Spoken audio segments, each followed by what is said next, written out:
अगर किसी की नेगेटिव एनर्जी दूसरे प्राणी में जा सकती है और किसी की पॉजिटिव एनर्जी से किसी का अच्छा और भला हो सकता है, तो इसमें कोई शेष दोहरा और शंका नहीं बची कि श्याम में राधा और राधा में श्याम का स्वरूप ना प्रवेश हो सके। किसी के स्वरूप को प्रवेश करना है तो उसी आत्मवत मानसिक और बौद्धिक रूप से स्वीकार कर लो। मन से, तन से, बुद्धि से, आत्मा से उसे जब आप स्वीकार कर लेंगे तो आप में ही वो स्वरूप दिखाई देगा। रात हो चाहे दिन हो, सपना भी वही आएगा, दिन भी वही देखेगा और विचार भी वही रहेगा और बातें भी वही रहेंगी। फिर आपका इधर उधर मन नहीं जाएगा, चित्त नहीं जाएगा। आप दूर भी रहेंगे अपने चाहने वाले से, पर उसकी ही याद और उसकी बातों में अच्छा लगेगा आपको। उसके अलावा कोई बात आपसे करता है तो आपको अच्छा नहीं लगता, आप ही बोलेंगे भाई बंद करो, बस हो गया, फालतू की बात मत करो। और आपकी आत्मा में, दिल में, दिमाग में जो बैठा है उसकी कोई बात करे तो आपको बड़ा अच्छा लगेगा। उसकी बात छोड़ के आप इधर उधर की बात करें तो आपको अच्छा नहीं लगेगा। ये क्या है? ये आत्मवत स्वरूप होना है। आप में पूरी तरह प्रवेश हो गया, और जब आपके अंदर वो पूरी तरह प्रवेश हो जाता है तो फिर वही छवि दिखती है। और कुछ लोग आपको ये कहते हैं ना कि मुझे हनुमान का साक्षात्कार है, और आपको भी लगने लगता है ऐसा कि इनको हनुमान जी का साक्षात्कार है, इनको काली माता का साक्षात्कार है, इनको भूरी माता का साक्षात्कार है, इनको गौरी माता का साक्षात्कार है। तो हो तो जाता है साक्षात्कार, पर जब साक्षात्कार होता है तो भगत का स्वरूप भी अपने इष्ट जैसा ही हो जाता है, अलग नहीं होता है। अच्छा बोलिए, आप लोहे की किसी भी छड़ी को, कली को, कड़ी को भट्टी में डाल दो, कोई भी लोहे का पदार्थ भट्टी में डाल दो, और आप देखेंगे थोड़ी देर में वो लोहा अग्नि के रंग जैसा हो जाता है। जैसी अग्नि होती है वैसा लोहा हो जाता है, केसरिया रंग हो जाता है लोहे का, अग्नि जैसा लोहा हो जाता है। आप लोहे को निकाल के बाहर फेंक के दो, 1 घंटे में फिर से वो काला काला सा हो जाता है। तो जैसे अग्नि में प्रवेश होकर लोहा अग्नि के रूप जैसा हो जाता है, ऐसे ही हम परमात्मा में प्रवेश हो जाते हैं तो हमारा स्वरूप भी परमात्मा जैसा ही लगने लगता है, अपने गुरुदेव जैसा ही लगने लगता है, अपने इष्ट जैसा ही लगने लगता है। पर आधा अधूरा भक्ति, राम नाम जपना पराया माल, इनके ऊपर कैसे रंग चढ़ेगा, रूप चढ़ेगा, स्वरूप आएगा, गुण आएगा? कभी नहीं आएगा। इनके ऊपर स्वरूप का वर्धन नहीं होगा, ये स्वरूप को धारण नहीं कर सकते। कैसे नहीं कर सकते? क्योंकि लोहा और अग्नि का एक और उदाहरण समझो। जैसे मानो कढ़ाई रखी है भट्टी के ऊपर, आप रात दिन कितनी भी अग्नि झोंकते रहना पर कढ़ाई कभी लाल होने वाली नहीं है। अच्छा बताओ, आप सब लोग बताना माता बहनों, आपके घर में तवा रखते हो चूल्हे के ऊपर, तो तवा गर्म होता है कि लाल भी हो जाता है? आप जिंदगी भर गर्म करते रहना, गर्म ही होगा, तवा पर लाल होने वाला नहीं है। क्योंकि तवा जो है अग्नि में प्रवेश नहीं हुआ है, तवे को अग्नि लग रही है। जैसे बिना चाहे, बिना भजन के भगवान सबके साथ लगा हुआ है, हमारी ऊर्जा तो हमें मिलेगी पर हम भगवान स्वरूप नहीं हो सकते। और जब 10 दिशाओं से अग्नि में प्रवेश हो जाने के बाद भगवान में जब आप स्वयं प्रवेश हो जाओगे, तब भगवान की छवि आपके चेहरे पर उभर के आ जाएगी, दिखने लगेगा वो। अच्छा बताओ, 5 किलो दूध का दही बनाना हो तो कितना दही डालें दूध में? 5 किलो दूध का दही बनाना हो तो दही कितना डाल दें? तो कहा गुरुदेव 5 किलो दही में दही 5 किलो तो डाला नहीं जाएगा।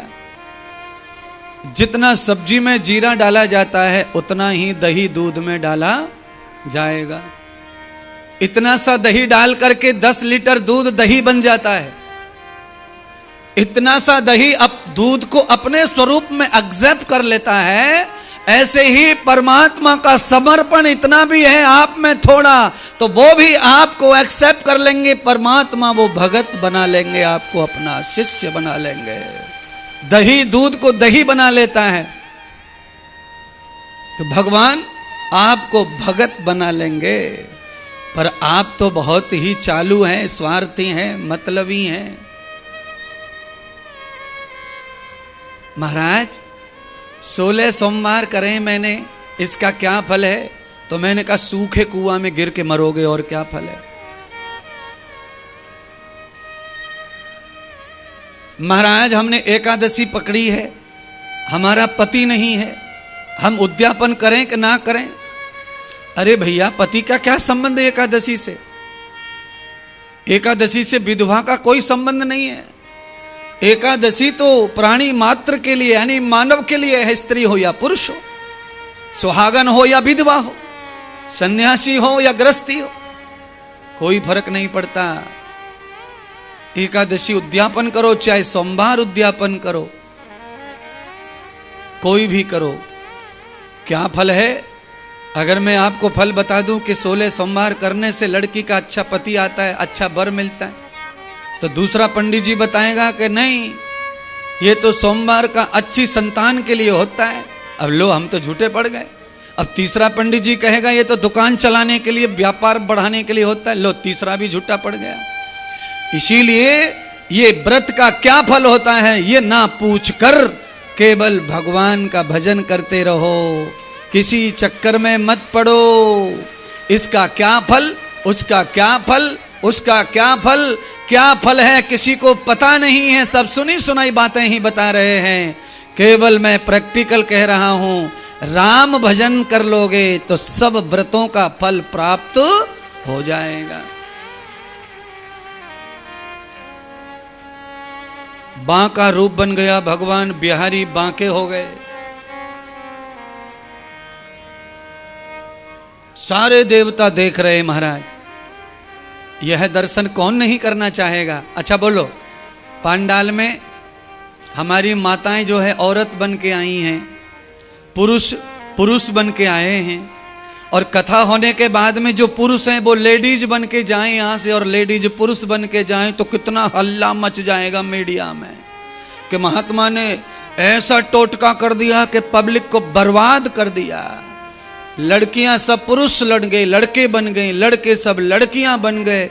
ऐसी कथा में पता नहीं क्या कर दिया, क्या कर दिया, क्या कर दिया। आहा, ऐसे चमत्कार हो गया ब्रज में राधा कृष्ण का, तो देवता दौड़ पड़े यह लीला देखने के लिए। भगवान ने नो एंट्री का बोर्ड लगा दिया। इस लीला को देखने का अधिकार कोई सी को नहीं है, इस रूप को देखने की लायक कोई नहीं है, किसी में पात्रता नहीं है। क्यों? सभी कामना से भरे हैं, सभी वासना से भरे हैं, एक में भी उपासना नहीं है महाराज। कौन देवता उपासना करते हैं? कोई नहीं। सभी सुख में मौज मस्ती में खोए हुए। कौन इंसान है जो उपासना में है? वह भी वासना में डूबा है। वासना केवल स्त्री और पुरुष का मिलन नहीं है बंधुओं।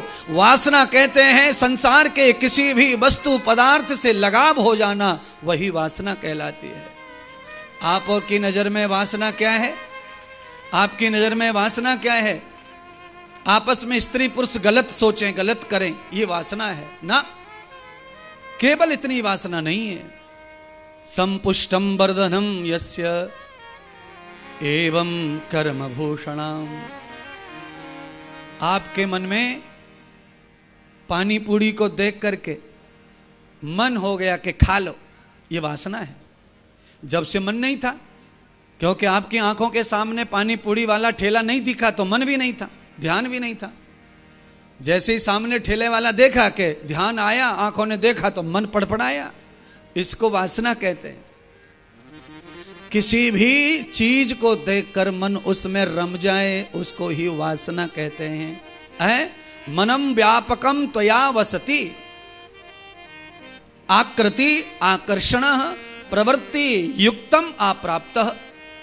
जिसे देखकर आकर्षित होकर प्राप्त करने का मन बन जाए, उसको वासना कहते हैं। ये वासना है। पर लोगों की नजर में अर्थ क्या है वासना का? बस एक ही चीज का अर्थ कर रखा है सबने कि वासना बढ़ गई है तेरी, वासना। अरे महाराज, वासना तो सभी प्राणियों में भरपूर है, कोई वासना रहित नहीं हो सकता संसार में। उपासना जिनका मुख्य रूप है वह भी वासना में डूबे हुए हैं, अर्थात उनके भी कई लालच हैं। उनको कोई लालच होगा, हेलीकॉप्टर लेना है, हवाई जहाज में बैठना है, यह भी वासना का ही स्वरूप है। इच्छाओं की पूर्ति करना, इंद्रियों को सुखी करना वासना कहलाती है। तो वस्तु, पदार्थ, द्रव्य का उपयोग, भोग भी वासना का ही प्रतीक है। इसीलिए वासना किसी विशेष कर्म को न कहकर वासना अपनी इच्छा को मान करके ही इच्छा का दमन करना चाहिए। हर चीज में होती है महाराज इच्छाएं। पार्वती जी को भगवान शंकर ने कहा, देवी सब देवता जा रहे हैं भगवान के इस स्वरूप को देखने के लिए, चलो हम और आप भी इस स्वरूप का दर्शन कर आवें। भगवान शंकर भी आ गए वृंदावन, पर नो एंट्री का बोर्ड देखा। कृष्ण नारायण ने भगवान शंकर को भी ना बोल दिया, हे महादेव आना नहीं होगा तुम्हारा, इसमें एंट्री नहीं है। क्यों? कोई भी पुरुष जो है रास में नहीं आ सकता। रास में केवल वही आ सकता है जिसको केवल राधा और श्याम में ही रसिक बन गया हो। दुनिया के सारे रस सूख गए हों और राधा श्याम ही परम रस जिसके बन गए, वही इसमें आ सकता है। देखो सामने, देखो जमुना पार, देखो मेरी पत्नी लक्ष्मी रुक्मिणी आई है, वो खड़ी है। जब तक भगवान का विवाह नहीं हुआ था रुक्मिणी से, पर श्री रुक्मिणी जी को पता चला तो बैकुंठ से वो भी आ गई कि मैं भी तो भगवान के इस रूप को देखूं। वो अचानक कैसे बन गए राधा से श्याम और श्याम से राधा। आत्म संबोहनम त्वयाम एवं सरितन गंगसाम सागरो यत परिणिताम भवते योग सरिता। जैसे नदियां सागर में मिलकर के नदी नदी नहीं रह जाती, सागर बन जाती है। गंगा मैया सागर में मिलती है और प्रयागराज में जाकर सरस्वती और यमुना भी गंगा मैया में मिल जाते हैं। और तीनों नदियां एक नदी में मिल करके जाती हैं और कलकत्ता में जाकर गंगा सागर में मिल जाती है।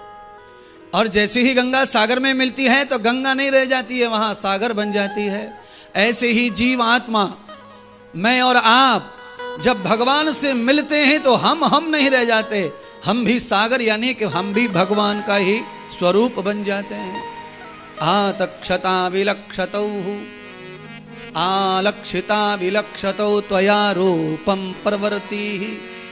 यही रूप का परिवर्तन है। पर ये तमाशा है, ये चमत्कार तब ही दिखाई पड़ेगा जब सचमुच में आप भगवान से मिल जाओगे, परमात्मा में कूद पड़ोगे। जैसे गंगा कूद पड़ी है सागर में, आप कूद पड़ो भगवान में। हाँ महाराज, हम कूद पड़े महाराज भगवान में। कैसे? अब देखिए, आप पांडाल में कूद पड़े, अपना घर बार व्यापार नौकरी धंधा छोड़ दिया और आज कथा में आके आप पांडाल में कूद पड़े, आपको फल प्राप्त हो रहा है। जो कूद पड़ा पांडाल में, उसे महात्मा की एक एक बात सुनने को मिल रही है। ऐसे ही जो धर्म भगवान में कूद पड़ता है, उसे भगवान का हर स्वाद प्राप्त होता है। अब आपकी इच्छा, इतना समझाने के बाद भी आप कूदे न तो आपकी इच्छा, आप संसार में कूदे हैं तो आपको संसार का भी मजा मिल रहा है।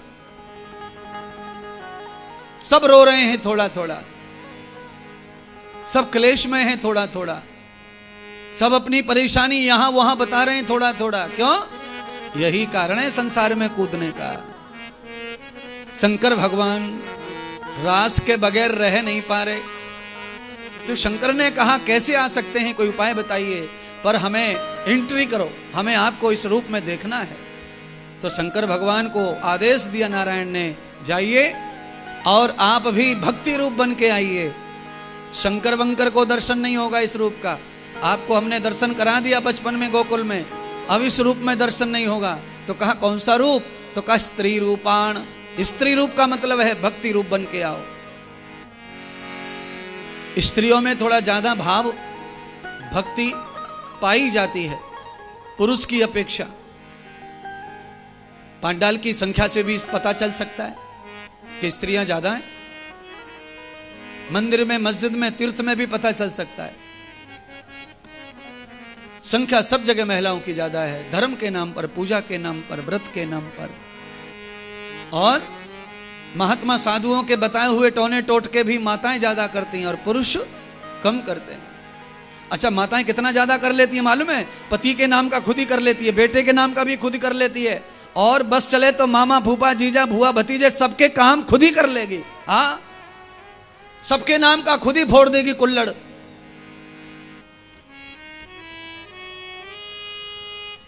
एक महात्मा ने बताया कि नारियल ऐसा ऐसा करके चौराहे पे फोड़ आना। फोड़ा, सबके नाम का फोड़ दिया नारियल चौराहे पे। माताओं में ये भाव है, कर सकती हैं माताएं।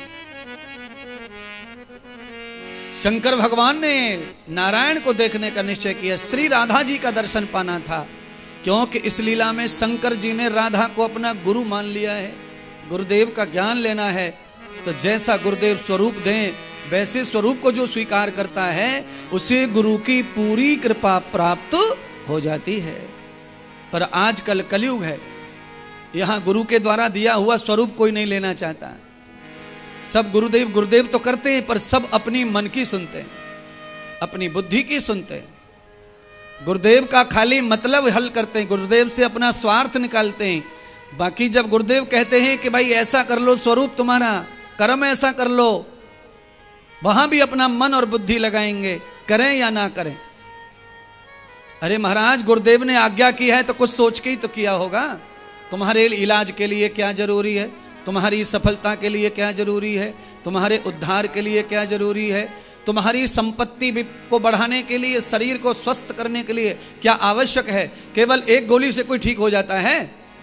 कई गोलियां लाल पीली हरी मिला के खानी पड़ती हैं, ये तो डॉक्टर ही जाने। अब डॉक्टर दवा देवे और मरीज ये कहवे कि नहीं नहीं नहीं, मैं लाल नहीं खाता, ना ना ना ना, मैं पीली गोली नहीं खाता, तो डॉक्टर कहेगा उठा थैला और घर पे पड़, ठीक नहीं होगा तू अब। इसीलिए गुरु जो कह दे उसको ही पाल लो, डॉक्टर जो कह दे उसी को पाल लो। फिर क्या होगा? जल्दी ठीक हो जाओगे, जल्दी स्वस्थ हो जाओगे, जल्दी मस्त हो जाओगे। अपने मन की मत चलाओ, अपनी बुद्धि की मत चलाओ। क्यों? तुमने ही तो कहा था, हमने समर्पित कर दिया महाराज आपके चरणों में। अब माला डाल दो, कंठी डाल दो और अपना सेवक बना लो, अपना दास बना लो। हम समर्पित हो गए। अरे महाराज, कंठी डालने का मतलब ही वही है कि आपके खूंटे से बंध गए। आहा, खूंटे से बंध के भी इधर उधर मुंह मारते, फिर कैसे कोई करेगा तुम्हारा कल्याण? कैसे मदद होगी तुम्हारी? और कैसे तुम्हारा भला होगा? तुम्हारे बिगड़े काम कैसे बनेंगे? क्योंकि बुद्धि तो तुम 1000 जगह लगा रहे हो, ये टोटका, ये टोना, ये टोटका, वो टोना। और तुम्हारा गुरु कहता है कि ये मत करो, भगवान का भजन करो, परमात्मा का भजन करो, अपने आप को अच्छा रखो। और तुम लगे पड़े हो गुरु के पीठ पीछे, कभी यहां जा, कभी वहां जा, वहां जा, और फिर कहते हो काम नहीं बनता। कैसे बनेगा? डाल डाल और पात पात पर बैठने वाला कभी पक्षी सुखी नहीं होता। उस पक्षी को सुख नहीं है, कभी इस डाल कभी उस डाल। क्या सोचकर गुरुदेव ने आज्ञा की है उसको समझने का ज्ञान हो जाएगा, उसी दिन तुम्हारा उद्धार हो जाएगा। एकलव्य ने अंगूठा काट के दे दिया, पूछा ही नहीं क्यों कटवा रहे हो, आज्ञा हुई है तो काट दो। उसका क्या करेंगे? अचार डालेंगे, क्या करेंगे पता नहीं, जाने दो, हमें क्या कहना है, हम क्यों डिटेल में जाएं। जो कहा उतना करो। ये क्या है? इससे बहुत बहुत अच्छा होता है भक्त का। एक दिना भोले भंडारी बन के ब्रज की नारी वृंदावन आ गए हैं। एक दिना भोले भंडारी बन के ब्रज की नारी वृंदावन आ गए, वृंदावन आ गए। पार्वती जी मना के हारी, नय माने त्रिपुरारी, वृंदावन आ गए, रास में आ गए हैं। एक दिन भोले भंडारी बन के ब्रज की नारी वृंदावन आ गए हैं, रास में आ गए हैं।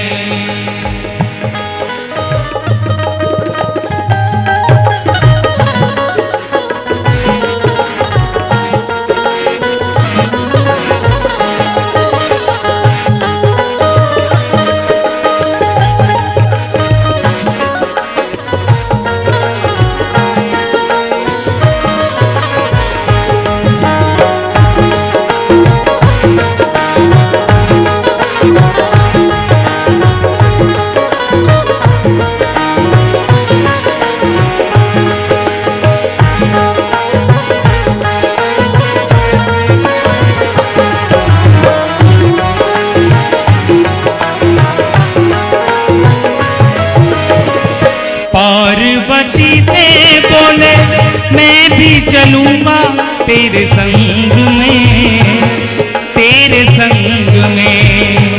पार्वती से बोले मैं भी चलूंगा तेरे संग में, तेरे संग में। राधा संग श्याम नाचे मैं भी नचूंगा तेरे संग में, तेरे संग में। राधा संग श्याम नाचे मैं भी नचूंगा तेरे संग में, तेरे संग में। रास रचेगा ब्रज में भारी, हमें दिखाओ प्यारे, वृंदावन आ गए, रास में आ गए हैं। एक दिना भोले भंडारी बन के ब्रज की नारी वृंदावन आ गए हैं, रास में आ गए हैं। दोनों हाथों से सेवा करते हुए हर हर महादेव।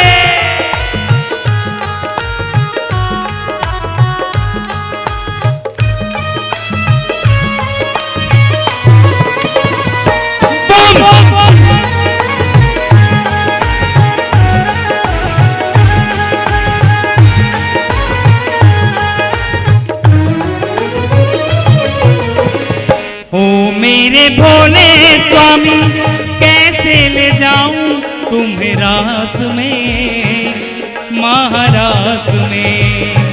ए मेरे भोले स्वामी कैसे ले जाऊं तुम रास में, महारास में। मोहन के सिवा कोई पुरुष न जाए महारास में, उस रास में। मोहन के सिवा कोई पुरुष न जाए महारास में, महारास में। हंसी करेगी ब्रज की नारी, मानो बात हमारी, वृंदावन आ गए, रास में आ गए हैं। एक दिना भोले भंडारी बन के ब्रज की नारी वृंदावन आ गए हैं, रास में आ गए हैं।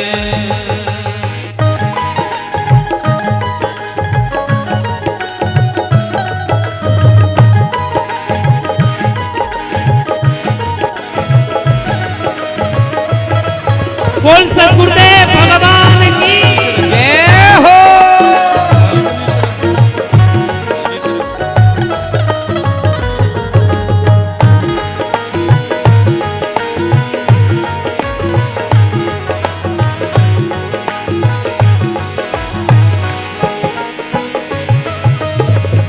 ऐसा बना दो मुझको जाने न कोई इस राज को, इस राज को। ऐसा बना दो मुझको जाने न कोई इस राज को।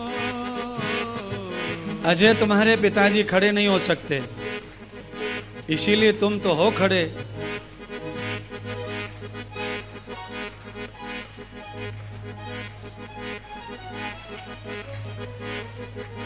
चुनरी चुनरी ओढ़ लो चुनरी।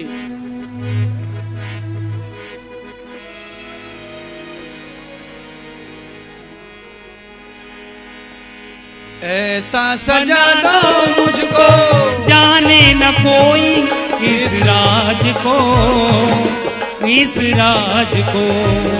ऐसा सजा दो मुझे कोई न जाने इस राज को, इस राज को।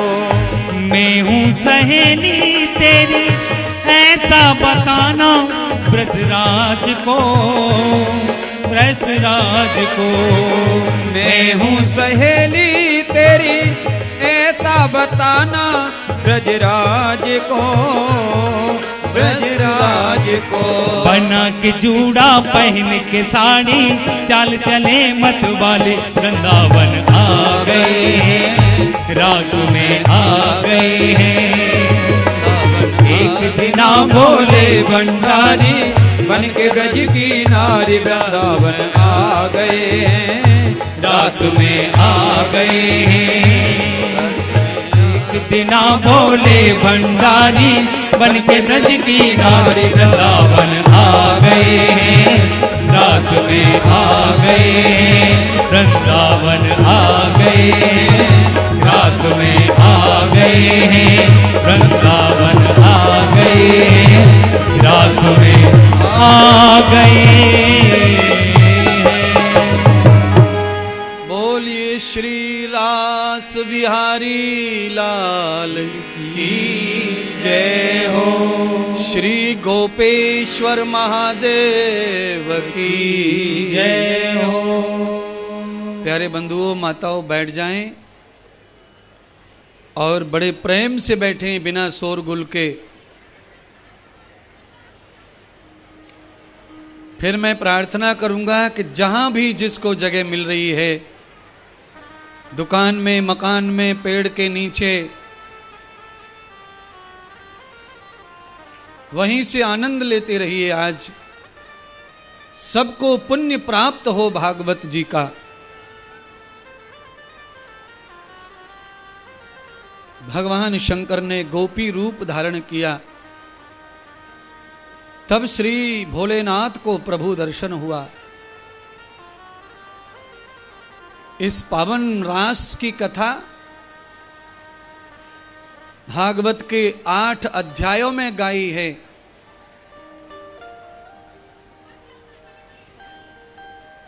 रास अष्टाध्यायी इतनी पावन कथा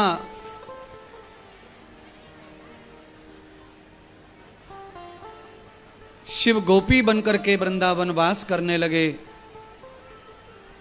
श्री राधा समा गई शाम में, और इतनी ही देर में कंस ने सोने का रथ भेजा वृंदावन। कंस ने सोने का रथ क्यों भेजा? कंस को समझाया अक्रूर जी ने कि वो नंद के बालकों को मारने की शक्ति तुझ में नहीं है कंस, इसीलिए पहले तू यज्ञ कर। यज्ञ में नंद बाबा और नंद के दोनों बालकों को आमंत्रित कर। जब वो तेरे घर पे आ जाएंगे तो घर पे तो कुत्ता भी शेर हो जाता है।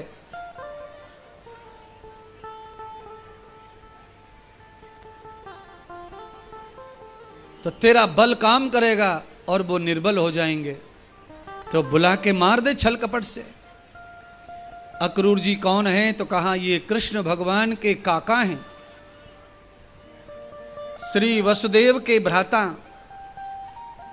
अक्रूर जी ने ये लीला, ये नीति क्यों सिखाई? क्योंकि अक्रूर जी का मित्र था कंस और वसुदेव जी का भी मित्र था। पर अक्रूर जी को यह पता चल गया था कि कंस मेरे भ्राता के पुत्रों को मारना चाहता है, और ब्रज में हल्ला हो चुका था कि वो बालक ब्रह्म है, परमात्मा भगवान है। क्योंकि छोटे से बालक के ऊपर इतने बार प्रहार हुआ हो राक्षसों का और बालक न मरा हो, राक्षस ही मर गए, तो अनायास ही जनता बालक को भगवान मानने लगेगी। जलती आग में फेंक दिया जाए और बालक ना जले तो ये भगवान ही है, तो ही ऐसा हो सकता है। अक्रूर जी चाहते थे कि मैं कैसे भी करके अपने भतीजे को देखूं कि वो कैसा भगवान है और वो कैसा मानस है, और मुझे कोई अवसर नहीं है उसे देखने का, तो मैं कंस को इस तरह उल्लू बनाऊंगा तो मुझे कंस भेजेगा, क्योंकि कंस का कोई भरोसा नहीं करता अब ब्रज में, और मैं पूरे ब्रज में मेरा भरोसा स्थापित है। और सच बात, अक्रूर जी की बात सभी मानते थे। अक्रूर ऐसे सज्जन पुरुष थे। स्वयं अक्रूर जी रथ पे सवारी बनकर रथ हाँक कर लाए और आकर खड़ा कर दिया ब्रज में। नंद बाबा को रथ दिखा सोने का, अक्रूर जी पर तो शंका हो ही नहीं सकती थी। अक्रूर जी ने कहा, नंद जी, महाराज कंस के यहां धनुष यज्ञ हो रहा है और उस यज्ञ में आपको मैं परिवार आमंत्रित किया है और मुझे शीघ्र रथ लेकर भेजा है, यज्ञ कल ही है। श्री नंद जी ने जल्दी जल्दी नहाना धोना किया, कपड़े बदले और अपने बलराम कृष्ण को रात में लिया।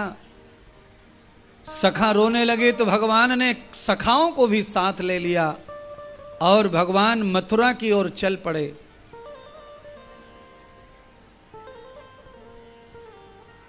मथुरा में पहुंचे भगवान ने बलराम जी से बात की, बड़े भैया,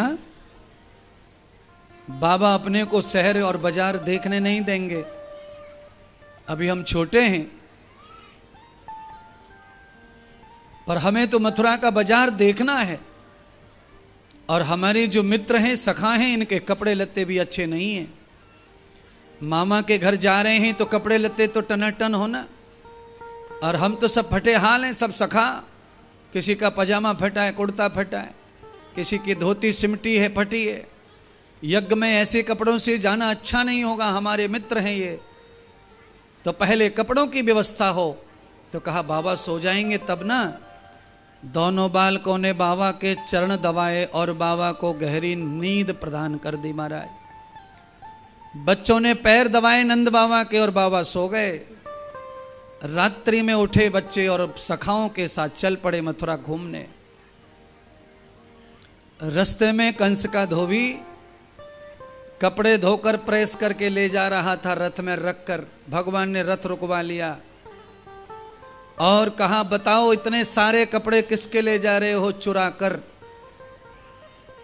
तो कहा, नहीं, चोरी नहीं की, ये कपड़े सब राजा के हैं। एक आदमी के पास इतना वस्त्र और हमारे मित्र सब फटे टूटे कपड़ों में। भगवान ने आदेश कर दिया कि ये अन्याय है, कंस का सबकी संपत्ति पर कब्जा करके बैठा है, इसलिए कंस का तू नौकर है, इसलिए हम कुछ नहीं कहते, पर राजी से कपड़े दे दे, इसमें से 10 जोड़ी। राजा का नौकर होने की वजह से उसमें भी अहंकार था। उसने कहा, मुंह देखा है दर्पण में? महाराज कंस के वस्त्र धारण करोगे तुम ग्वाले, गौचारक। भगवान समझ गए कि इसमें अहंकार भरा है। भगवान ने उसको मारा पीटा तो नहीं, अपने सखाओं से कहा कि इसके इतनी गुदगुदी करो कांख में बगल में कि ये हंस हंस के मूर्छित होकर गिर जाए। भगवान के ग्वाल वाल लग गए महाराज, उंगली करने पेट में, पीठ में, बगल में। इसका तो हाल ही बुरा हो गया महाराज। आपको कभी ऐसा हाल करवाना हो तो 2-3 लोगों को आदेश कर देना, उंगली का कितना प्रभाव होता है जो आपको हंसा हंसा के पटक लेगी नीचे। नीचे गिर गया महाराज, तड़र बड़र करने लगा, चीखने चिल्लाने लगा, छोड़ दो, सांस फूल गई, मूर्छित ही हो गया भगवान। कंस का धोबी। भगवान ने बड़े बड़े कपड़े निकाले, 10 की जगह 20 जोड़ी निकाल लिए। एक अभी, एक सुबह पहनेंगे, पर कठिनाई आ गई महाराज। बाल गोपाल 7-8 साल के और कंस 50-60-70 साल का। अब कंस के कपड़े 7 साल के बच्चों को कैसे आए? जैसे कंस की धोती निकालकर ग्वाल श्रीदामा का पैर डाला तो पूरा श्रीदामा घुस गया धोती में। कुर्ता पहनाया तो कुर्ता जैसे मानो चादर ओढ़ ली हो, सारा ढक गया।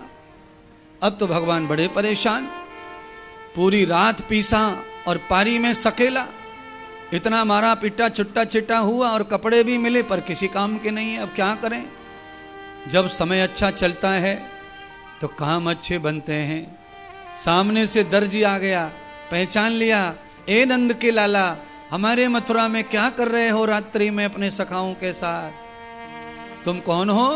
तो कहा मैं दर्जी हूं, कपड़ा सिलता हूं।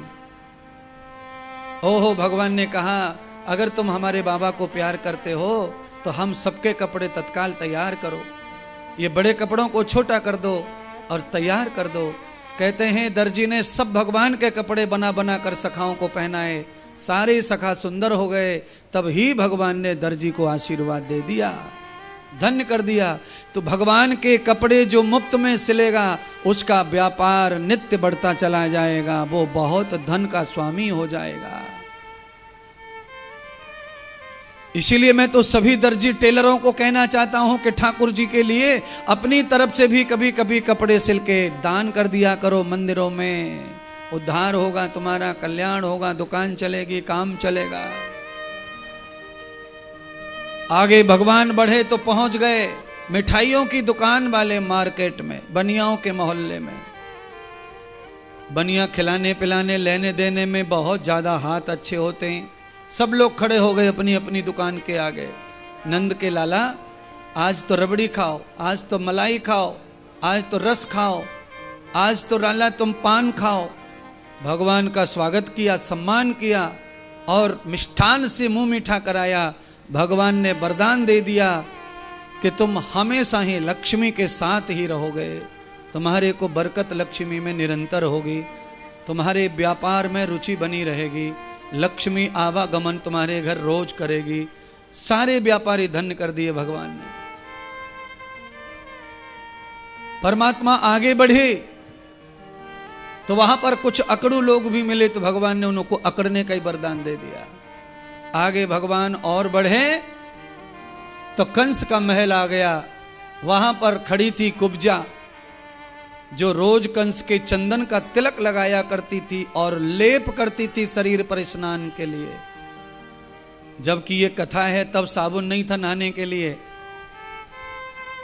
साबुन की जगह पर तब जो है उगटन होता था। उगटन जो मिट्टी से बनता था और उसमें फूलों की सुगंध डाल दी जाती थी, खुशबूदार फूलों को पीस कर डाल दिया जाता था, उससे ही स्नान होता था।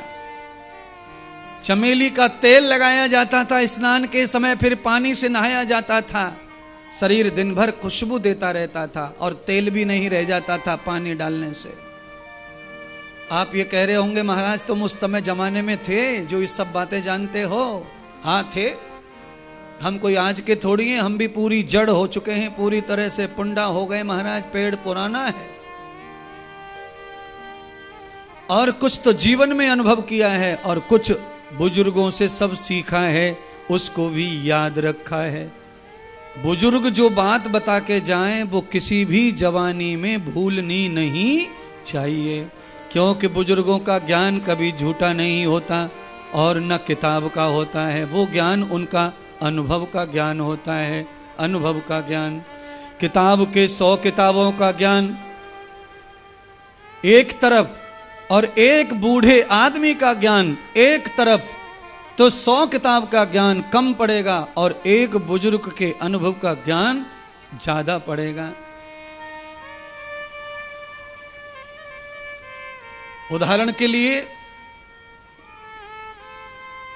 बुजुर्गों का ज्ञान क्या है और किताबों की पढ़ाई क्या है, कैसे काम आती है वो समझो।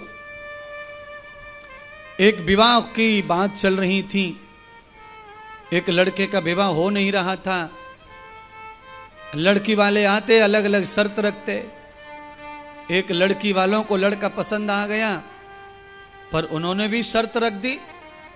उन्होंने शर्त रखी कि हम अपनी लड़की का ब्याह तो तुम्हारे लड़के से कर देंगे, पर बारात में एक भी बुजुर्ग नहीं आना चाहिए, सब नए नए लड़के आने चाहिए। शादी हो नहीं रही थी तो शर्त मान ली। बारात तैयार हुई, दूल्हा चलने लगे, बारात चलने लगी, सब नए नए लड़के बारात में जा रहे हैं, क्योंकि शर्त लड़की वाले की ऐसी थी। 99 साल का एक बूढ़ा लड़के का नाना वो रोने लगा। सब लड़कों ने कहा, नाना जी आपकी वजह से शादी टूट जाएगी, क्योंकि शर्त है कि कोई बुढ़ा नहीं आना चाहिए। नाना जी ने कहा कि मेरे 2-4 महीने बचे मरने के, 99 का हो गया, मेरी अंतिम इच्छा पूरी कर दो, मुझे एक बार और बारात करा दो। तो कहा, नाना तेरे इच्छा के चक्कर में इसका ब्याह नहीं होगा, शर्त टूट जाएगी तो इसका कन्यादान नहीं होगा। नाना ने कहा कि होगा कन्यादान, मुझे बारात में ले चलो, नहीं तो मैं यहां मर जाऊंगा। कैसे ले चले, तुम तो दिखोगे वहां जाओगे तो। कहा नहीं, ऐसा करो कि मुझे गाड़ी की डिग्गी में डाल के ले चलो, मुझे वहां निकालना मत, पर मेरा शौक पूरा कर दो। लोगों ने कहा बात तो सही है, जब नाना बाहर ही आएगा नहीं तो दिखेगा कैसे, और दिखेगा नहीं तो शादी रुकेगी कैसे। नाना जी को डाल लिया डिग्गी में, पैक कर दिया कार को, चल दिए बारात। बारात पहुंच गई लड़की वालों के यहां, सब बैंड बाजा बज गया, गांव में दूल्हा घूम लिया, घोड़ी पे चढ़ लिया, दरवाजे पे पहुंच गया, यज्ञ मंडप में पहुंच गया, हवन शुरू हो गया, फेरे पड़ने का नंबर आया। लड़की वालों ने फिर हाथ खड़े कर दिए कि फेरे नहीं पड़ेंगे। अब लड़के वालों ने कहा, महाराज अब क्या हो गया, तुमने जो शर्त रखी थी कि कोई बूढ़ा नहीं आएगा, देख लो एक भी बूढ़ा नहीं आया, सब जवान जवान लड़के, अब क्या बात हो गई।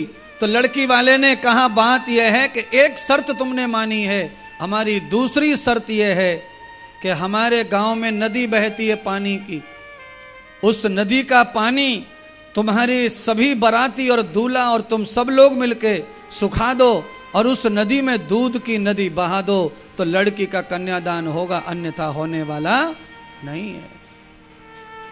अब तो महाराज सबरे इंजीनियर कलेक्टर जितने भी गए थे बारात में, अब सब माथा पटकने लगे। अब इंजीनियर ऐसा तो कोई है नहीं जो नदी सुखा दे, नदी को रोक राक करके बांध बूंद बनाकर ऐसा तो कर दे सकते, बांध देंगे पानी को, पर सुखाएं कैसे।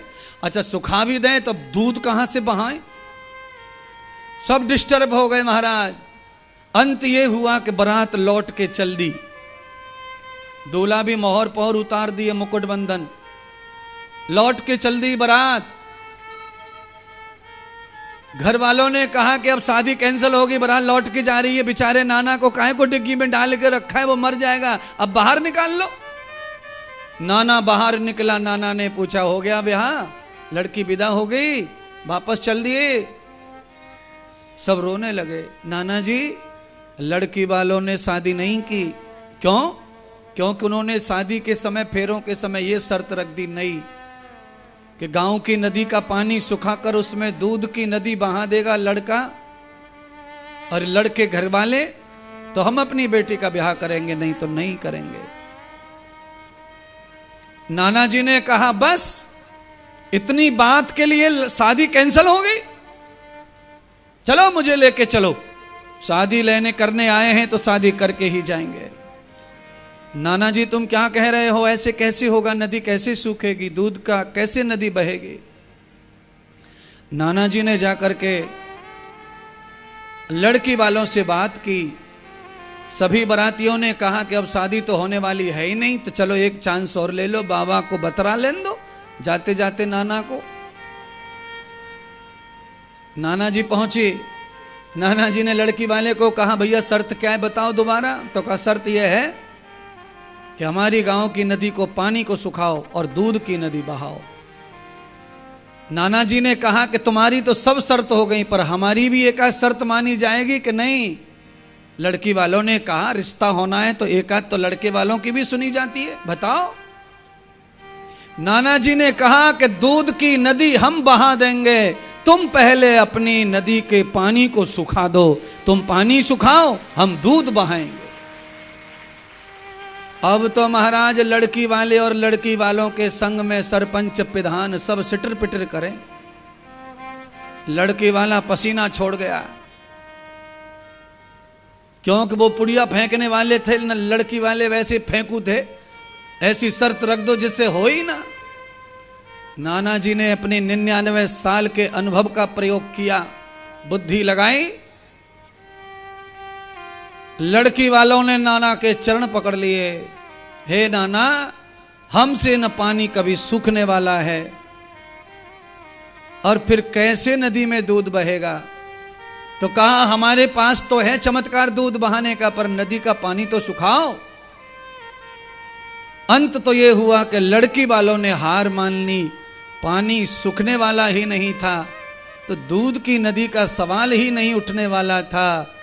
कुल मिलाकर ये दृष्टांत मैंने आपको काल्पनिक बताया है कि जिंदगी में बड़े बड़े जवान जवान लड़के चाहे जितना पढ़ लिख जाएं, पर जो काम बुढ़ा व्यक्ति कर सकता है अपनी बुद्धि से, वो काम किताब के ज्ञान से नहीं होगा महाराज। अनुभव का ज्ञान सत्य होता है, किताब का ज्ञान फिलॉसफी का तो है, पर आदमी किताबी ज्ञान को आधा मनगढ़ंत भी लिखता है, अंदाज से भी लिखता है। इसलिए बंधुओं, शादी हो, ब्याह हो, पार्टी हो, जन्मदिन हो, कथा हो, सगाई हो, लगन हो, कोई भी उत्सव हो, जवान चाहे जितने भी आके गुंडागिर्दी करें, कुदना करें, नचना करें, पर आधे बड़े बूढ़े समझदार बुजुर्ग भी फंक्शन में होने चाहिए। न जाने कैसी परंपरा सामने आ जाए, क्या करना पड़े। इसीलिए भगवान नंद बाबा को साथ लेकर मथुरा पहुंचे। अब जो काम अकेले करना है वो अकेले कर रहे हैं, नंद जी के साथ जो काम करना है वो नंद के साथ करेंगे। कुब्जा ने निश्चय कर लिया कि आज सुबह सुबह 4 बजे नंद के लाला का दर्शन हुआ है, गोपाल का गौचारकों का दर्शन हुआ है।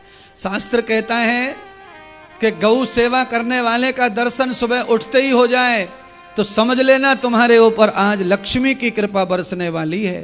कोई काम तुम्हारा बनेगा जिससे धन आएगा घर पे। इसीलिए आवश्यक है दरवाजे पे गाय हो। गाय स्वयं लक्ष्मी का स्वरूप है। गाय के अंग अंग में अलग अलग वास है, पार्वती, लक्ष्मी, शंकर, गणेश।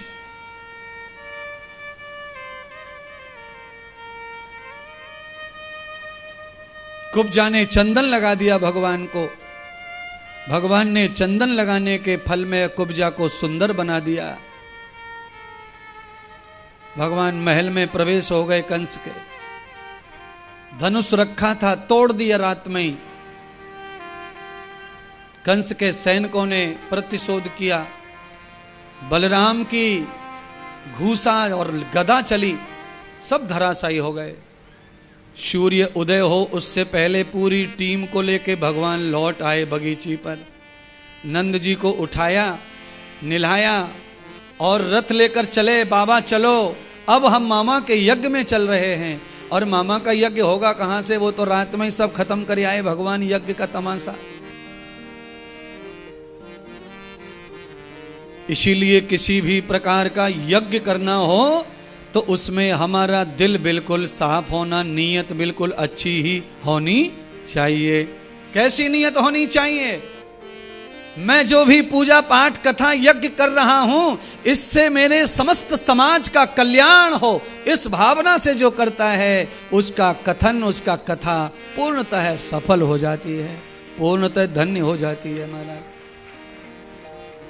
अपने दिखावे के लिए, अपने स्वार्थ के लिए कथा कोई करता है तो उसकी कथा में विघ्न भी आ जाता है, यज्ञ में विघ्न भी आ जाता है। तो अपने पर्सनल कामों को लेकर के न, समाज के कल्याण के हेतु कथा करो, यज्ञ करो, तो आपके भी समस्त कार्य जो पर्सनल हैं वह भी धन्य हो जाएंगे, सफल हो जाएंगे। कथा सार्वभौम है तो सबके लिए कथा करनी चाहिए।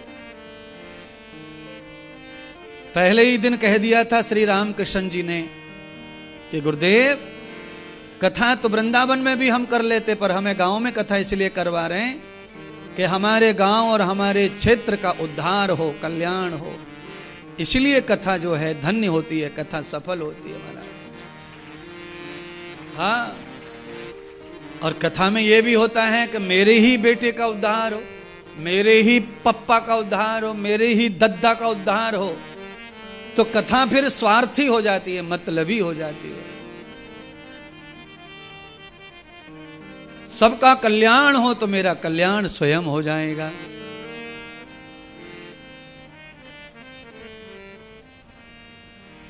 सुबह सुबह निकले रथ में बैठकर, कंस को पता चला कि रात्रि में ऐसा उपद्रव नंद के ही बालकों ने किया है, तो कहां से आ रहे हैं वो पता लगा लिया और उसी रास्ते में नशा करवा दिया, हाथी को मदरा पिला दी, हाथी पगला हो गया और सबको तोड़ते उजाड़ते चल रहा था।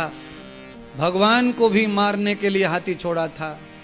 भगवान समझ गए इसमें जानवर का कोई दोष नहीं है, इसकी बुद्धि कंस ने बदली है मदरा पिलाकर, इसलिए इसे दंड देना मृत्यु ठीक नहीं है, क्योंकि ये जानवर है। भगवान ने उठाया हाथी को और स्वर्ग में भेज दिया इंद्र के पास, मृत्यु दंड नहीं दिया।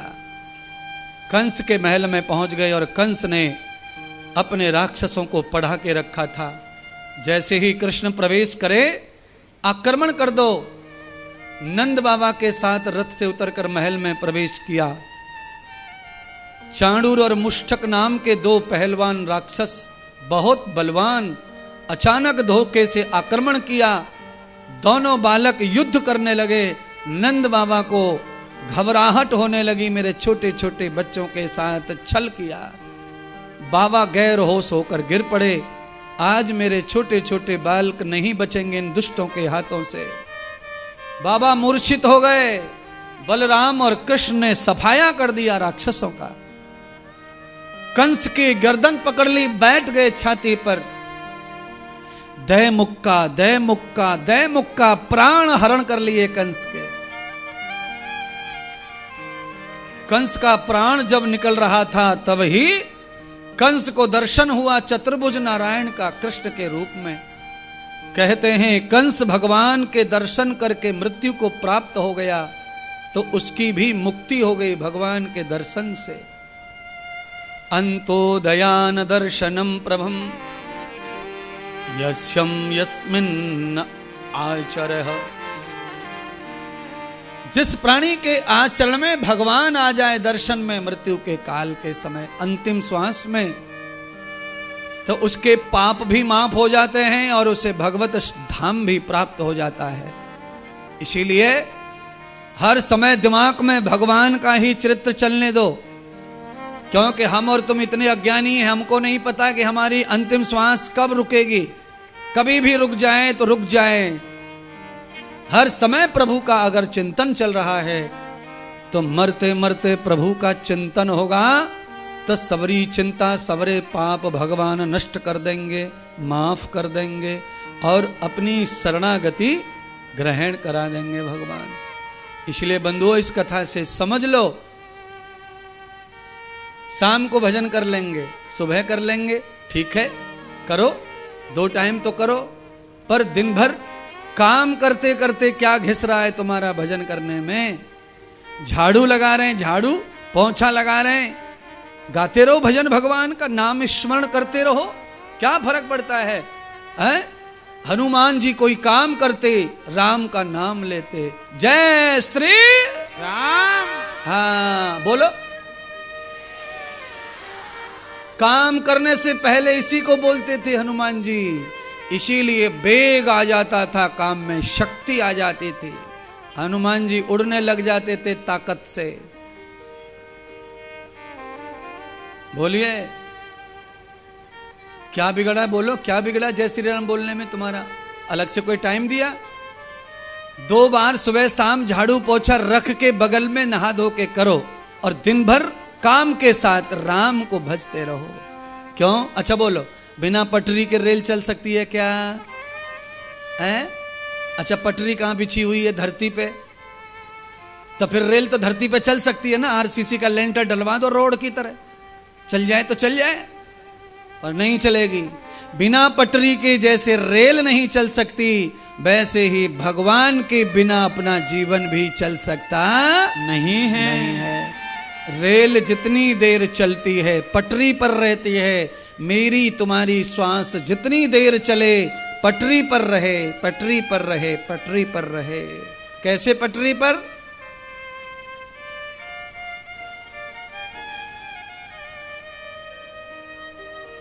कि श्वास श्वास से राम कह और व्यथा श्वास ना खोए, फिर जाने या श्वास का आवन हो न हो। भरोसा नहीं है श्वास फिर आएगा कि नहीं। बाहर का बाहर अटक जाता है, अंदर का अंदर अटक जाता है। फिर लोग क्या करते हैं?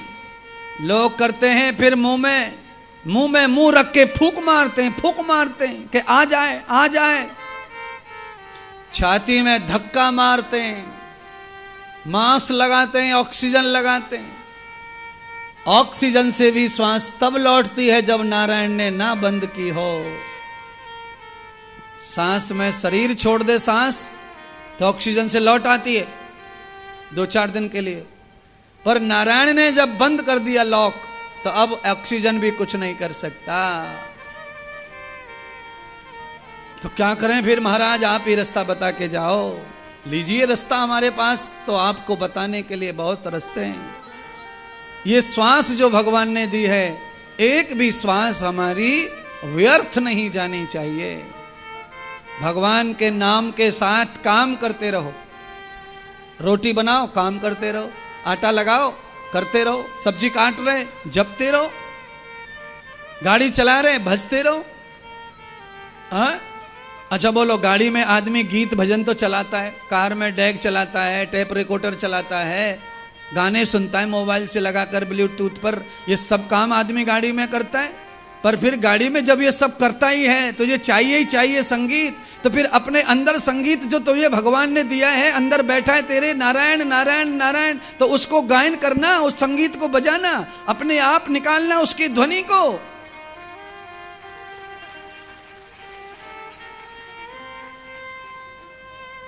है? सबरी कोई ढोलक तबला का संगीत नहीं गाती थी, सबरी अपनी धुन गाती थी महाराज, अपनी धुन। सबरी का गीत क्या हो सकता है? सबरी का भाव क्या हो सकता है? सबरी की धुन क्या है? सबरी का अंदर का भजन क्या है? वो दूसरे संगीत का सहारा नहीं लेती थी। अच्छा बोलो, ये हमारे जितने संगीतकार बैठे हैं, इनके अंदर संगीत बैठा है इसलिए तो ये बजा पा रहे हैं।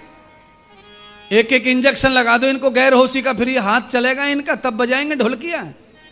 ये तो इनके अंदर जो ज्ञान गुरु से मिला है वो इनके अंदर बैठा है, तब बाहर आके बज रहा है, गज रहा है महाराज। तो संगीत सबके अंदर बसा हुआ है, उसको नाद कहते हैं, नाद ब्रह्म कहते हैं। कभी कभी नाद स्वयं से भी प्रकट कर लिया करो। अपने गाने गाने से आदमी को डर कम लगता है, भय कम लगता है। आप देख लेना, कभी रात्रि में सफर आप अकेले करो और आपको डर सता रहा हो तो आप कुछ गाने लग जाइए, आपका डर भाग जाता है। और आप सब करते भी हैं ऐसा। आदमी को जब अकेले में डर लगता है तो फिर उसके मन में गुनगुनाहन शुरू हो जाता है। गाना चाहिए, अपना गाना चाहिए, अंदर से जो निकले वो प्रभु का गान गाना चाहिए। गाते रहो माता, गाते रहो, क्या फर्क पड़ता है उससे।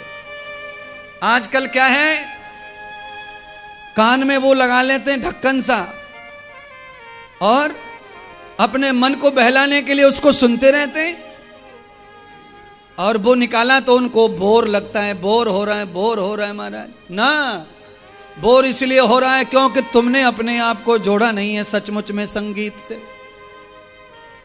अपने लिए भी तो संगीत बजाना चाहिए, दूसरों के लिए संगीत बजाएंगे तो कैसे काम चलेगा। भाई दूसरों के लिए बजाएंगे तो उससे आपको यश मिलेगा, धन मिलेगा, नाम मिलेगा, पर शांति तो तब मिलेगी जब आप खुद के लिए भी संगीत का यूज करेंगे, नाद का यूज करेंगे। अच्छा बोलो, मैं भजन ना करूं, ध्यान ना करूं और तुमको ही बताता रहूं तो मुझे भी कैसे जीवन मिलेगा, कैसे शांति मिलेगी, मैं कैसे अपने आप को संभाल पाऊंगा।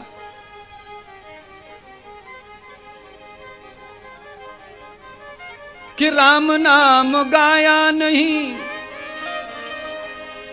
हरि नाम गाया नहीं, और जग में आ करके, हाँ जग में आ करके यमराज से कहोगे क्या जा करके, यमराज से कहोगे क्या जा करके, यमराज से कहोगे क्या जा करके, यमराज से कहोगे क्या जा करके, यमरान से कहोगे क्या जा करके।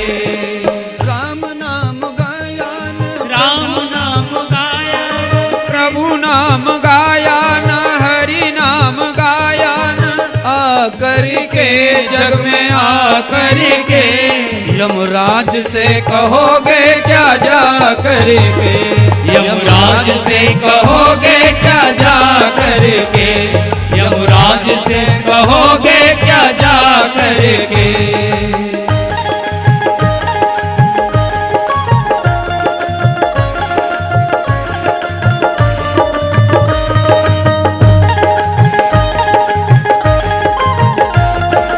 श्री राधे।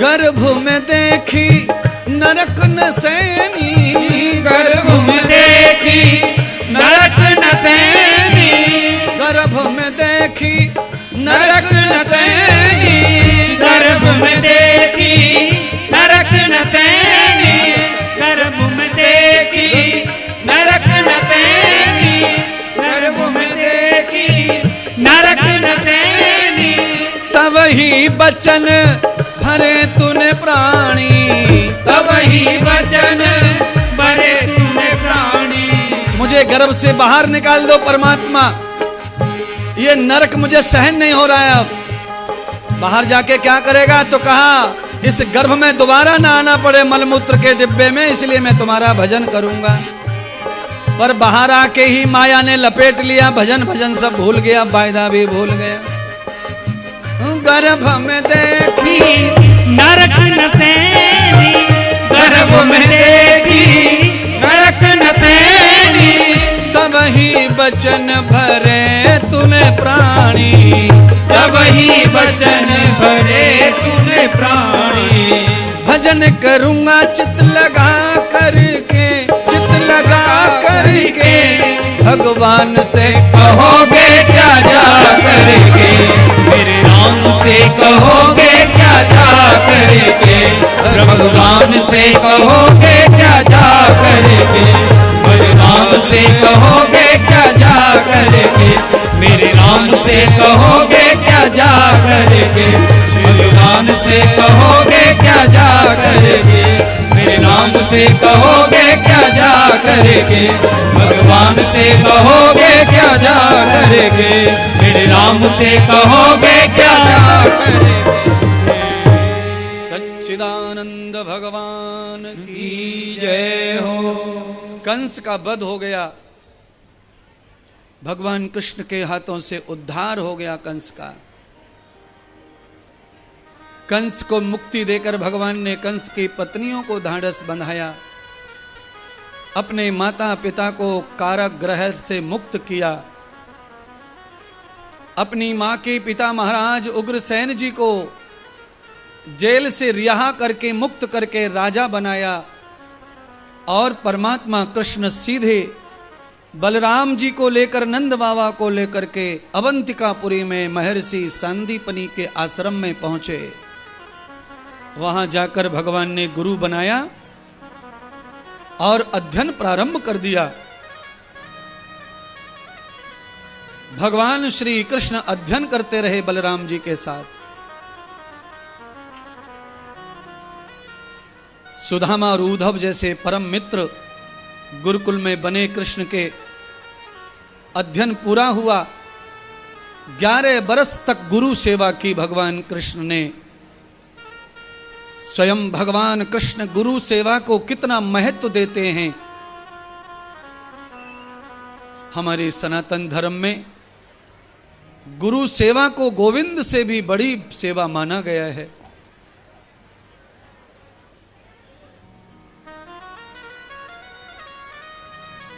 लौटकर भगवान पुनः मथुरा आ गए और मथुरा आते ही भगवान को मथुरा का राज्य प्राप्त कराया नाना जी ने। श्री उग्रसेन महाराज ने मथुराधीश बना दिया कृष्ण को। जैसे ही मथुरा के आसन पर सिंहासन पर बैठे, कंस का ससुर जरासंध सेना लेकर मथुरा पर आक्रमण कर दिया। अपनी पुत्रियों का धन समेटना चाहता था, मालिक बनना चाहता था। बेटी का धन खाने वाला पिता कैसे श्रेष्ठ हो सकता है। पर ब्रह्मा जी के वरदान के कारण विष्णु के हाथों से उसका मरण नहीं था। 16-17 बार उसने युद्ध किया। 4 साल में भगवान परेशान हो गए। इसे मैं मारता हूं तो ब्रह्मा का वरदान टूट जाएगा, और नहीं मारा तो मथुरा के ब्रज के लोग परेशान हो रहे हैं युद्ध से बार बार। जिनका कोई दोष नहीं वो मारे जा रहे हैं। तब भगवान ने निश्चय किया कि ऐसी संपत्ति, ऐसे राज्य का त्याग कर देना चाहिए जिसमें बहुत सारे युद्ध लड़ने पड़े। बहुत सारी लड़ाई लड़के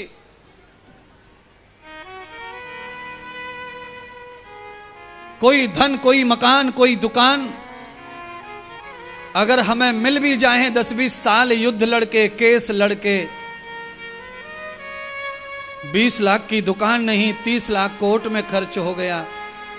क्या लड़ाई लड़ रहे हो?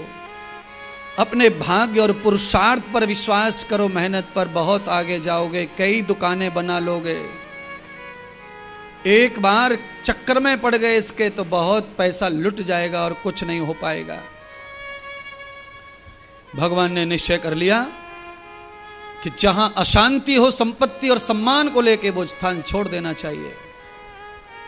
रात में भगवान ने अचानक बलराम, अक्रूर जी और उद्धव जी को लेकर के ब्रज छोड़ दिया। सब लोग रोते बिलखते रह गए। भगवान कह गए कि आऊंगा परसों, फिर कभी नहीं आए। द्वारका पहुंचे भगवान। सौराष्ट्र राज्य के लोगों ने भगवान को अपने राज्य का राजा बना दिया। बोलो श्री द्वारका नाथ भगवान की जय हो। भीष्मक राजा ने अपनी पुत्री रुक्मिणी का विवाह भगवान से कर दिया।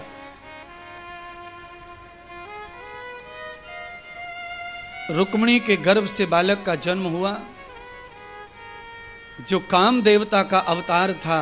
नाम प्रद्युम्न हुआ। प्रद्युम्न ने कई राक्षसों से युद्ध लड़ा। उसमें से प्रमुख राक्षस है भामासुर। भगवान के पुत्र ने उसे मार दिया और उस दुष्ट ने सुंदर सुंदर महिलाओं को अपहरण करके अपनी जेल में कैद किया हुआ था और उनका शोषण करता था। सारी महिलाओं को आजाद करके उनकी रक्षा करके भगवान के पुत्र प्रद्युम्न लेकर आए। सब समुद्र में जान देना चाहती थी कूदकर। भगवान तो भगवान है। भगवान ने कहा तुम्हारा उसमें कोई दोष नहीं है, इसलिए तुम्हारे चरित्र का हनन नहीं हुआ। उसने जोर जबरदस्ती से तुम्हारा शोषण किया है, इसलिए वही अपराधी था और वो मारा गया। समाज में तुम शर्मा रही हो लज्जा के कारण, तो ठीक है। समाज में किसको सम्मान दिलवाना है ये मेरा काम है। हानि लाभ जीवन मरण यश अपयश प्रभु हाथ। भगवान ने समस्त स्त्रियों को द्वारका में वास कर दिया और पालन करने का जिम्मा लेकर के भगवान पालक पति बन गए और सबको अपनी पत्नी का दर्जा दे दिया। सत्यभामा, लक्ष्मणा, जामवंती, कलिंदी, जमुना, ये सभी नारियां आकर भगवान से प्रार्थना करने लगीं, लाखों वर्षों से हम आपको पति के रूप में पाने के लिए तप कर रही हैं।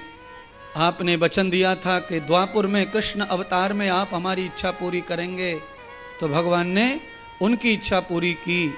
उसके बाद भगवान योगेश्वर बन गए और भगवान 16,100 स्त्रियों का पालन पोषण करने लगे। तभी नारद जी आए और उन्होंने हस्तिनापुर का न्योता दिया। नारद जी के साथ हस्तिनापुर चले गए भगवान। वहां पे राजसूय यज्ञ होने वाला था और धर्मराज युधिष्ठिर को सम्राट बनना था, पर सम्राट बनने के लिए समस्त राजाओं की सहमति चाहिए। उस समय जरासंध भी सम्राट बनना चाहता था, उसने राजाओं को अपहरण कर लिया था। भगवान के हाथों से जरासंध मृत्यु को प्राप्त होने वाला नहीं था, ब्रह्मा का वरदान। तो भगवान ने भीम अर्जुन को ब्राह्मण बनाया और भीम के द्वारा ब्राह्मण के भेष में जरासंध का वध करवाया। भगवान निमित्त बनाकर भी पापी का पाप खत्म करते हैं, रूप बदल करके भी भगवान आते हैं। समस्त राजा छूट कर आए और हस्तिनापुर में राजसूय यज्ञ हुआ। उस यज्ञ में भगवान को पूजा मिली। सोने के सिंहासन पर पांचों पांडव भगवान का चरण धोने लगे। तभी भगवान के परम दुश्मन भगवान की बुआ के लड़के थे शिशुपाल और दंतवक्र, जो भगवान विष्णु के पार्षद थे। वैकुंठ में जय और विजय नाम था। सनत कुमारों के श्राप से 3 बार राक्षस बनने का श्राप लगा था। ये अंतिम जन्म है। भगवान को अनायास ही ये गाली देने लगे, बुराई करने लगे, आलोचना करने लगे, उल्टी सीधे आरोप भगवान पे लगाने लगे। तब भगवान ने बुआ को कहा, बुआ, एक जगह पर खड़े होकर 100 गलती माफ करने का मैंने वचन दिया था। तुम्हारे पुत्र आज ज्यादा गलती करेंगे तो मैं आज इनका अंतिम समय पूरा कर दूंगा। नहीं माने तो भगवान ने चक्र से दोनों का समय समाप्त कर दिया। जय विजय अपने धाम चले गए। भगवान हस्तिनापुर में राजसूय यज्ञ की पूजा ग्रहण करके संतों की भोजन प्रसादी करवा कर उनकी पत्तलें उठाकर झूठी प्रसाद की पुण्य कमाकर हस्तिनापुर से द्वारका पहुंचे और वहां आकर भगवान एकांत में बैठे। तब ही भगवान को श्री सुदामा जी की याद आ गई। हाँ जी शर्मा जी, झांकी सुदामा जी की झांकी बनाई है क्या? बता रहे थे। ठीक है, लाओ फिर। सुदामा की याद आई तो सुदामा के घर में हलचल शुरू हो गई।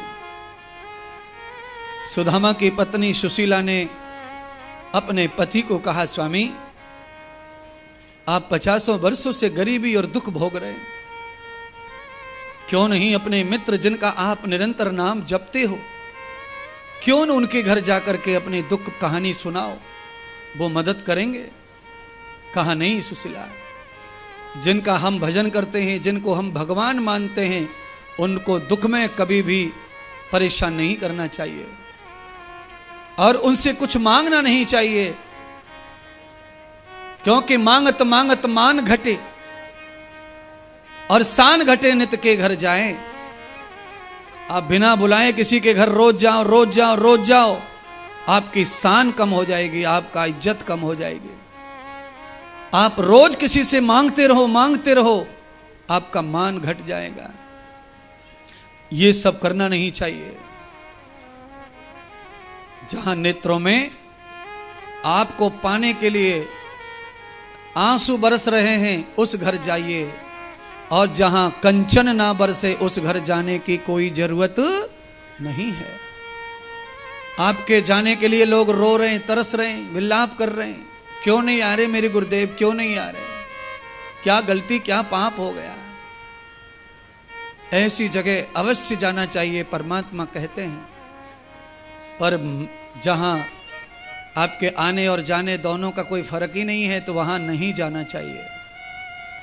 आपके जाने से बाहर आ जाए उस घर जाना चाहिए, और जहां आपके जाने से बाहर ना आए वहां नहीं जाना चाहिए।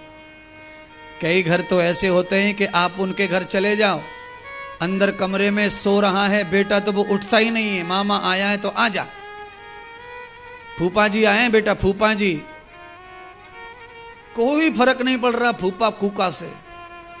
जब नींद पूरी हो जाएगी तब उठेंगे, बेटा उठो उठो, सुबह मामा जा रहे हैं जा रहे हैं जा रहे हैं, जा तो जा मामा,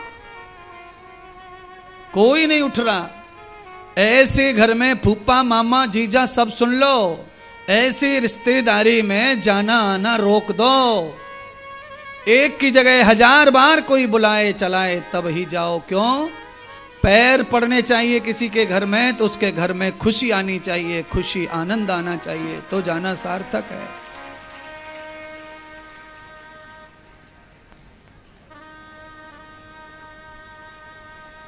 सुदामा को कहा कि जाइए एक बार दर्शन करे आइए। सुदामा ने कहा खाली हाथ कैसे जाएं दर्शन करने। आज अपने बच्चों को भूखा मरते हुए सुशीला देखती है पर कभी भीख नहीं मांगी।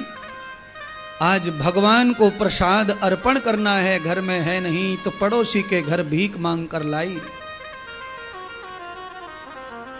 सुशीला ने पोटली बांध दी, पड़ोसी के घर से सड़ा गड़ा चावल मिला, जैसा मिला वैसा प्रभु का बांध दिया। सुदामा जी चल दिए। सुदामा का शरीर तो व्याकुल और कमजोर था ही,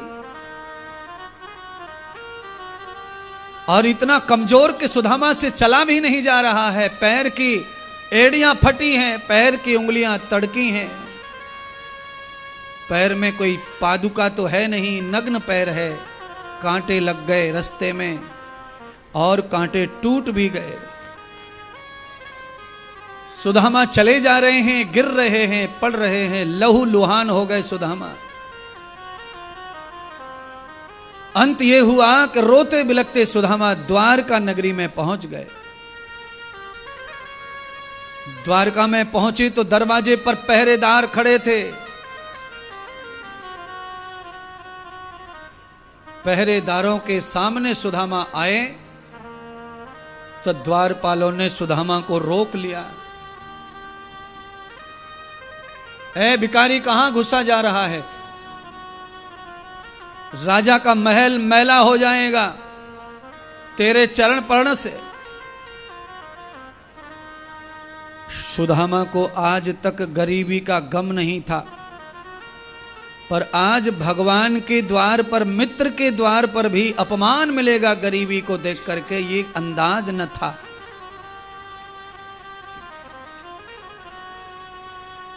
आप अंदर से कितने गरीब हैं इससे नहीं है, आप दिखावा कितने अमीरी का कर सकते हैं इससे मतलब है दुनियादारी को।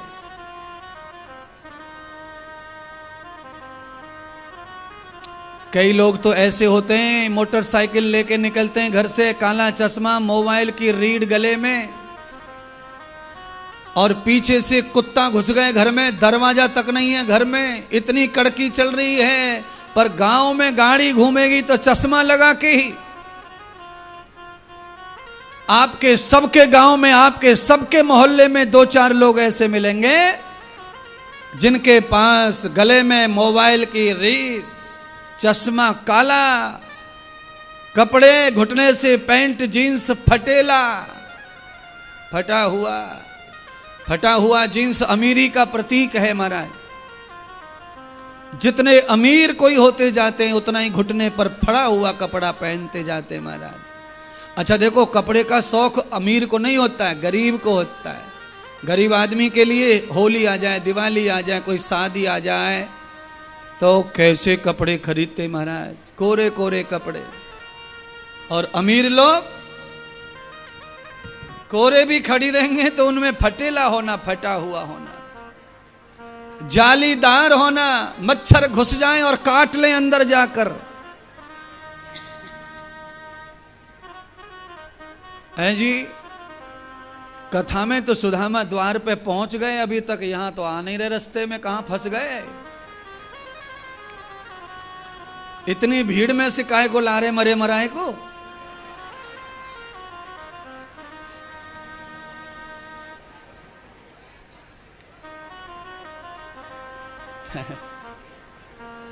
बोली सतगुरुदेव भगवान की जय हो।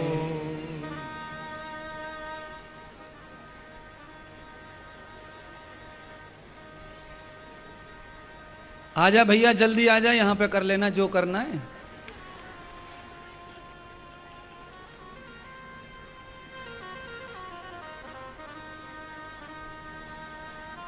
मेरे भगवन किसी को गरीबी न दे, मौत दे दे मगर बदनसीबी न दे। मेरी नैया भंवर में है आन पड़ी, आके नैया भंवर में मेरी अटक गई। पार हो ना सके, पार हो ना सके तो डुबा दीजिए। दीन बंधु दयालो दया कीजिए, दीन बंधु दयालो दया कीजिए, दीन बंधु दयालो दया कीजिए। बंधुओं बैठ जाओ, माताओं, रोने का भजन है, नाचने का नहीं है पगलो। ताली बंद करो। किसी के रोने धोने पे ताली नहीं बजती पगलो। दया कीजिए, दया कीजिए, दीन बंधु दयालु दया कीजिए। दीन बंधु दयालु दया कीजिए, दीन बंधु दयालु दया कीजिए, दीन बंधु दयालु दया कीजिए, दीन बंधु दयालु दया कीजिए। अटका लिया दरवाजे पर। भगवान मौत दे देते पर ये द्वारपालों से अपमान ना करवाते। कौन हो तुम? मेरा नाम सुदामा है और मैं सुदामापुरी से आया हूं। मित्र हूं तुम्हारे भगवान द्वारिका नाथ का बचपन का। हंस पड़े द्वारपाल, अपमानित करने लगे, मजाक करने लगे। एक द्वारपाल को दया आई, वो सुन रहा था। उसने कहा भैया भगवान के मित्र बचपन के अलग अलग होंगे, हम नहीं जानते कोई गरीब कोई अमीर। बचपन में गरीबी अमीरी नहीं होती मित्रता में, वो तो अपने अपने भाग्य से अपने अपने रास्ते से लोग बड़े छोटे रह जाते हैं। चलो काहे को झंझट में पड़े, भगवान को पता देते हैं कि ऐसे व्यक्ति आया है। एक द्वारपाल वहां से चलकर भगवान के पास दरबार में आया और उसने आकर भगवान को संदेश सुनाया। हाँ?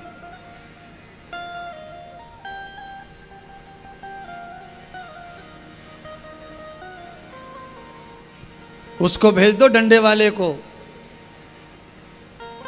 वाह भाई वाह, शर्मा जी करवा रहे तो हैं। लेट चल रही है एक्टिंग।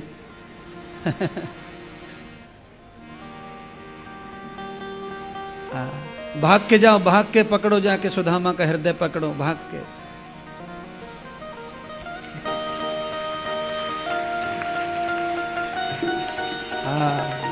जय हो। सुदामा जी का हृदय पकड़ लिया भगवान ने। ले आओ इधर उठा के।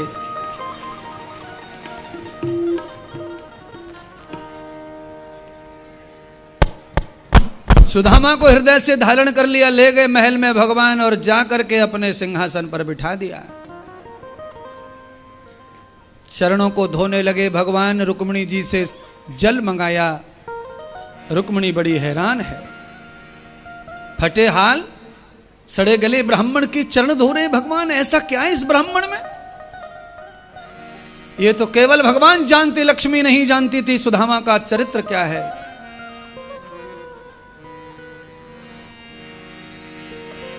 ऐसो बिहाल बिवाहिन सोमग, ऐसो बिहाल बिवाहिन सोमग, जाने को जाल लगे पुण्य जोई, आहे महादुख पायो सखा तुम आए तेना की ते दिन होए, आए तेना की ते दिन को। देखी सुदामा की दीन दशा,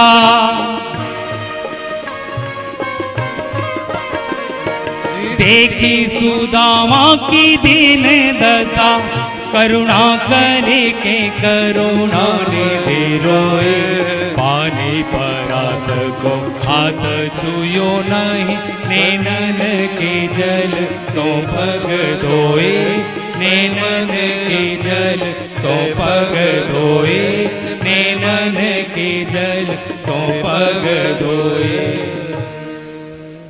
बोलिए श्री करुणा कर दयालु भगवान की जय हो। सुदामा को महल में ले गए, भोजन कराया और बाद में सुदामा की पोटली खोलकर भगवान ने एक मुट्ठी चावल मुंह में डाल लिया। उसके बदले ही भगवान ने अपना वैकुंठ दान कर दिया, लक्ष्मी लोक। सुदामा को द्वारका दे दी महाराज। दूसरी मुट्ठी खाना चाहते थे मुक्ति के लिए, भगवान लक्ष्मी ने रोक लिया, नहीं महाराज, ना ना ना, गरीब आदमी को मुक्ति तब ही मिलेगी तब वो पहले धन का दर्शन कर ले। इसलिए हे प्रभु, तुमने सेवा कर ली, अब मुझे सेवा करने दो।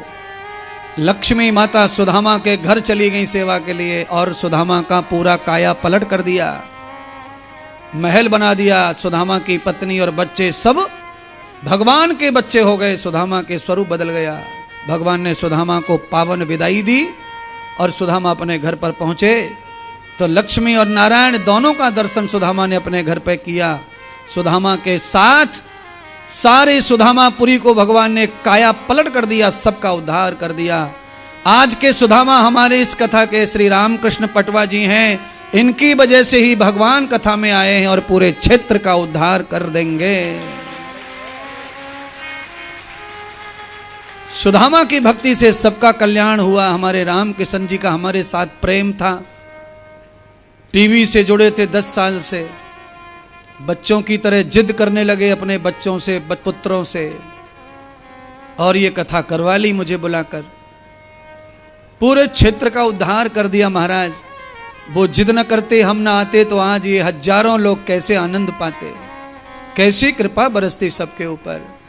भगवान ने सुदामा का कल्याण कर फिर उद्धव जी का कल्याण किया।